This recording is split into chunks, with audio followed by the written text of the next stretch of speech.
and you put them somewhere and then you can't find them. Freezer, good place to Okay. do that. And the second thing is, and that also stratifies the seed when you get good germination. But just a couple things in terms of starting them. Really use a good soil in which to germinate. There are specialty seed soils which are more open and more porous, where the seeds germinate a lot better. So the right soil is so good. And then instead of doing a lot at once, do a few at a time. Everybody uses cell packs right now. They're plastic cell packs. The nice thing about them, you can reuse them over and over and over again. I'd like to get them in sixes or nines or something like that in a configuration. So I'll do a small amount. When they're up, I take them out and put them in a cold frame or a spot that's really cool with lots of light, harden them up a bit, but the small amounts like that. And the other thing, Amy, a lot of folks say, well, boy, I'm going to grow a lot of this year. And so they put all kinds of, say it's tomatoes, for example, which is too early to start yet. But, how many tomatoes do you actually have in your garden? Most of us have four, five, six, eight, maybe. But a package of tomato seed would have 40 or 50. Okay. You're not going to have room for 40 or 50 tomatoes, honestly, or peppers. So again, be very selective what Okay. you're looking for. Start a few.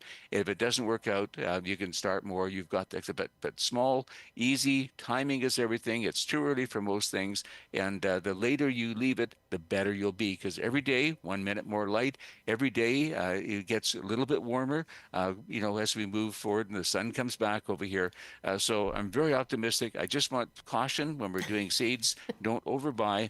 You've got lots of time, Okay. and when you do, start them very carefully. But once they come up, basically cool them off with lots of light and keep them on the dry side. So, in fact, you don't get a lot of diseases like damp off, which causes a lot of seed that look doing so well. Lots of good air circulation and lots of light for seeds. And it's just fun. It's really a miracle. But a tiny little seed will give you big It's tomatoes true. in the summertime. That is amazing when you actually think about it. So it's fun. It's wonderful. People love it. Our younger generations love it. And it's something we should be thinking about. But just caution and timing is everything. It's hard when the weather is so gorgeous, but yes, It is. slow I your know. I roll. want to get Just those wait lettuce a plants little in. bit. Yeah. Brian, of course, Yeah. no surprise. We have a ton of calls coming in. So let's get to those. We're going to start off with Lee in Penticton. Lee, you've got a question about your roses. Yes. Hello. Hi, Brian. Hi. Hi. I planted some white sail. I'm a rose beginner, so I can't tell you more than that. They're very fragrant and beautiful. But I have them with a drip irrigation, Hmm. and as the bud develops, I sometimes see brown spots on the bud, and of course the flowers are white, so it's noticeable. And in cases where I don't really see that, as the flower opens, just as it's starting to open, it just turns brown. And then they kind of sag and fall off. And I've got it pruned fairly openly. I just don't know what is happening. Yeah. No, the issue is with roses. Most of us today, all of us are looking for varieties that are very disease resistant. That's the big thing, especially on whites, for example, whether it be a floribunda or whatever, type of rose you want to have. And a lot of us are also switching over to shrub roses. And the reason is shrub roses are probably the most resistant varieties of rose to any type of disease. I never did like the knockout varieties because I thought, they didn't have this beautiful flower. Well, it turns out they are double knockouts now, which do have a nice flower, and they flower consistently, and there's nothing wrong with them. They don't get black spot, they don't do mildew, the buds open, and they're always fine. So again, when we're shopping for roses, and which we'll be doing in a month or so, please look for the most disease-resistant varieties. Now, when they're coming up and when they're beginning to open, if you are having some issues, there are a few things you can do, especially if the weather is great and you got good sunshine, good air circulation, they'll be much better. But when we get in periods of heavy rain, like we often do in the coastal areas here, you need to put a fungicide on. There are, I guess, sulfur is probably our best one we have in terms of being able to use preventative maintenance. In other words, when you're getting cool down weather, you know there's going to be a problem with leaves. You know there's going to be a problem. And I would look at garden sulfur as a control.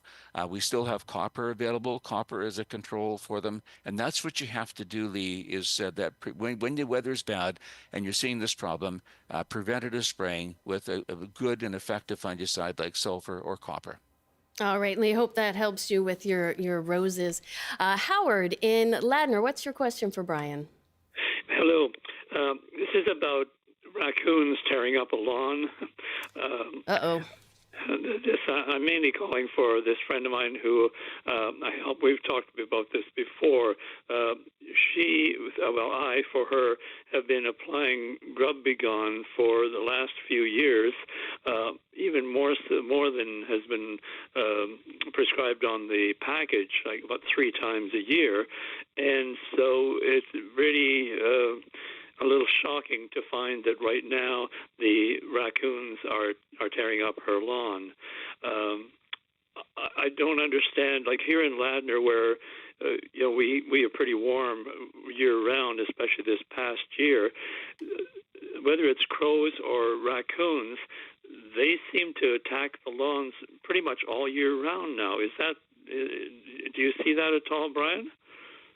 Yeah, and you brought up a point that we've had a really good discussion in the past on this, and very, very quickly, the only time that the grub out, and by the way, if is effective, and what is it? It's a bacteria.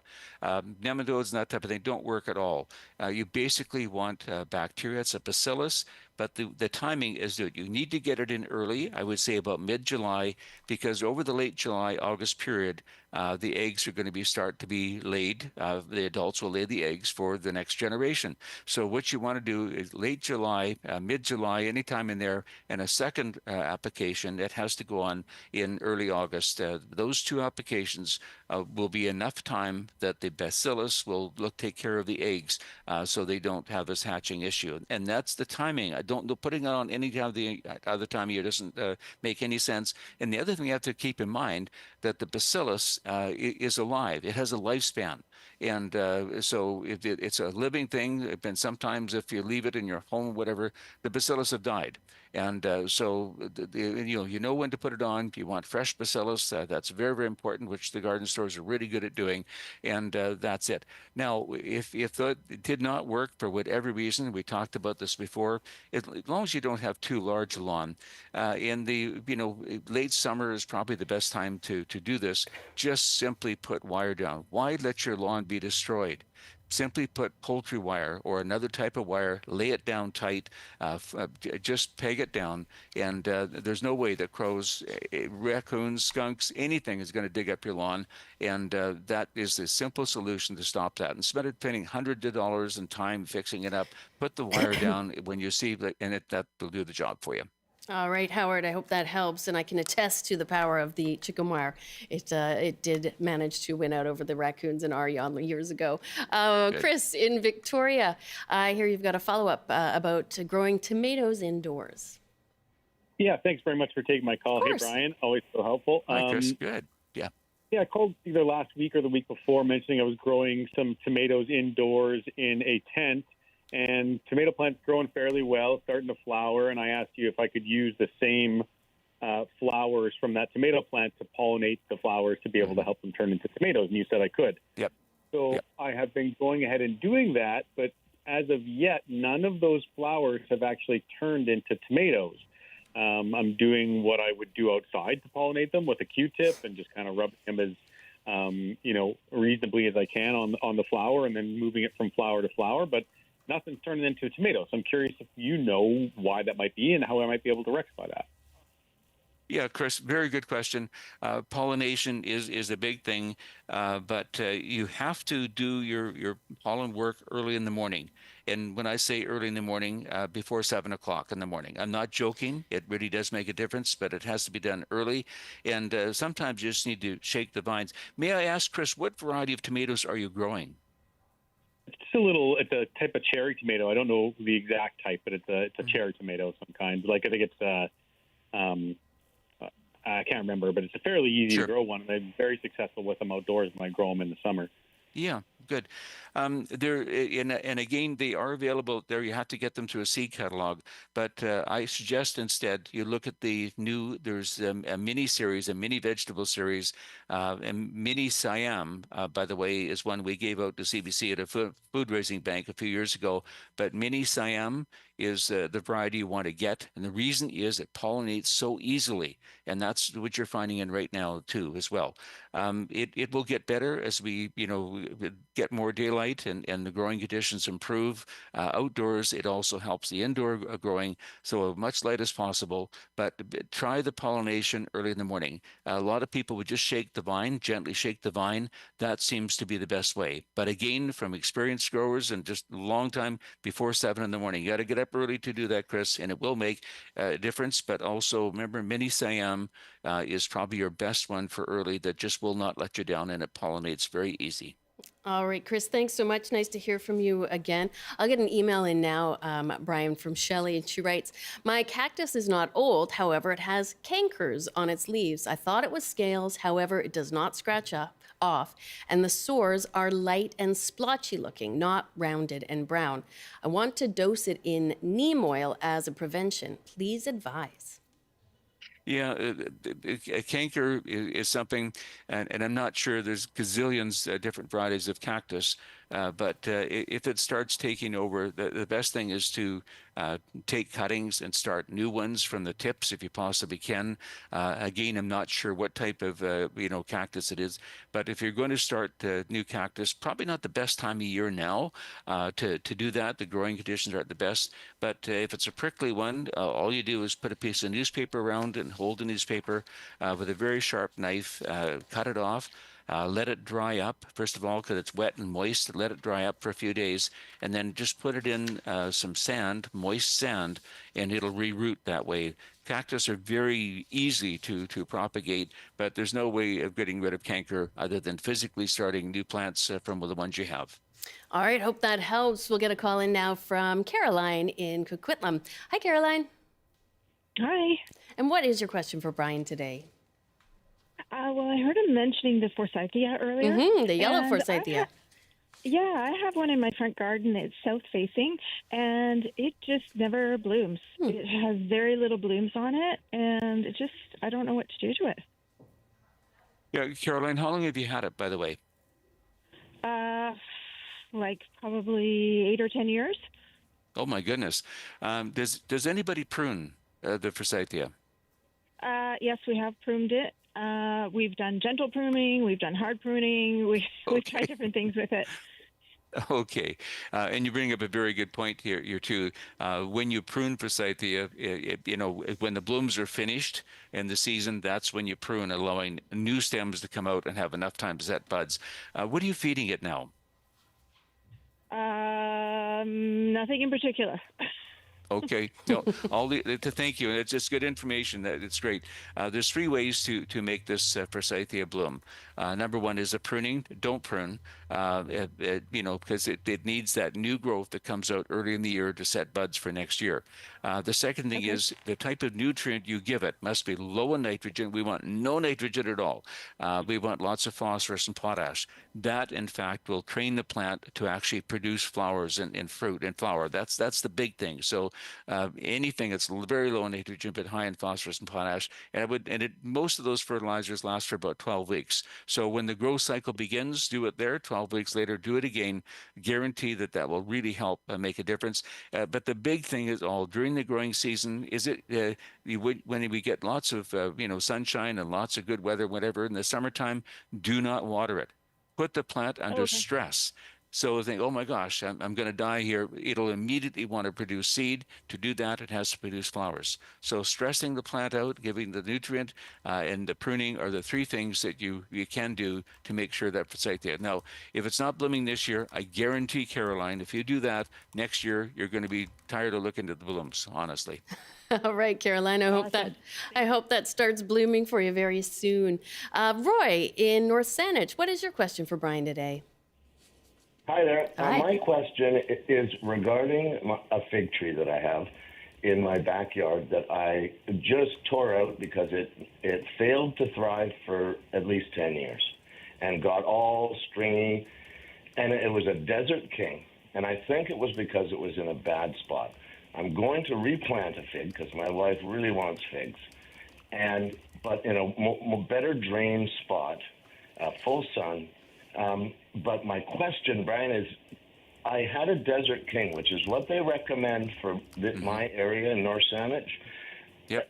With climate change and things getting warmer, can I go with would it be advisable to go with a different variety that was maybe not as, do better in hotter weather? Yeah, right. Very good questions. I did a lot of research. I do write newspaper articles all the time, and essentially, I talk to growers, some in the States and some in Canada, to get a different perspective. And unequivocally, the two best figs, the purple ones, and not brown turkey, but Vern's brown turkey specifically. That is grown Washington grower. They are up in Canada. Many garden stores bring them up here, but Vern's brown turkey for a purple one, #1. And the growers also said that the Desert King is actually the very best green fig. So you did get the good one, but again, remember with figs, there's three things that are important. #1, it has to have the hottest location you have in your yard. That's very, very important. They need that intense heat.